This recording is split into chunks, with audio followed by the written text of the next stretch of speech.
Today we are going to look at vector addition and direction. So a vector is defined as any quality that includes both magnitude and direction. The location does not matter. A vector is not an array because it has a length, which is its magnitude. It does have an initial point, which is the start of the vector, and it has a terminal point, which is the end of the vector, and the end is denoted with an arrow. When we put vectors on the coordinate plane, we use x, y, but they have the kind of pointed parentheses, and they represent the vector that has an initial point at the origin and a terminal point at x, y. The vector can be moved any which way that we want on the coordinate plane, but the x, y always refers to the terminal point if we start at the origin. So let's take a look at these two vectors that are on the terminal, or that are on the coordinate plane.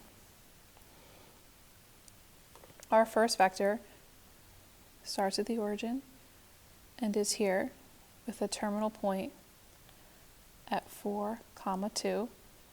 So the vector is marked as 4, 2 with the pointed parentheses. We have a second vector with a terminal point of -2, -5. So again, slightly different notation.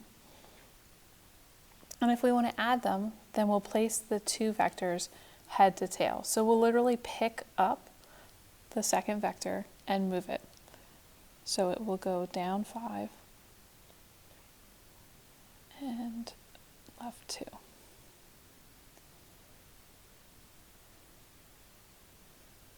That is the resultant vector when we put them together. And it has 2, -3 as its terminal point. So we can still mark it that way. Now this process is somewhat difficult to do when you're not on a coordinate graph or on paper. So instead, we can also just add the coordinates of the x values and the coordinates of the y values. So in the second example, we have a vector -4, 9, and a second vector 8, -2. So we'll go ahead and add them, -4 plus 8, and 9 plus -12. So the resultant vector is 4, -3. As we move down our paper, we also talk about vector direction.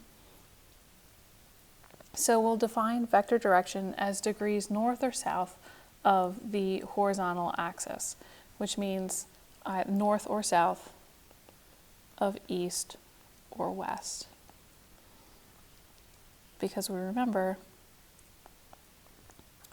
never eat soggy waffles. So those are the directions on a compass. In this example, we want to list the direction of each vector.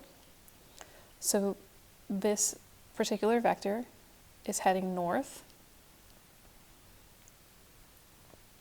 Specifically, it's 45 degrees north of the horizontal axis right here, so north of west.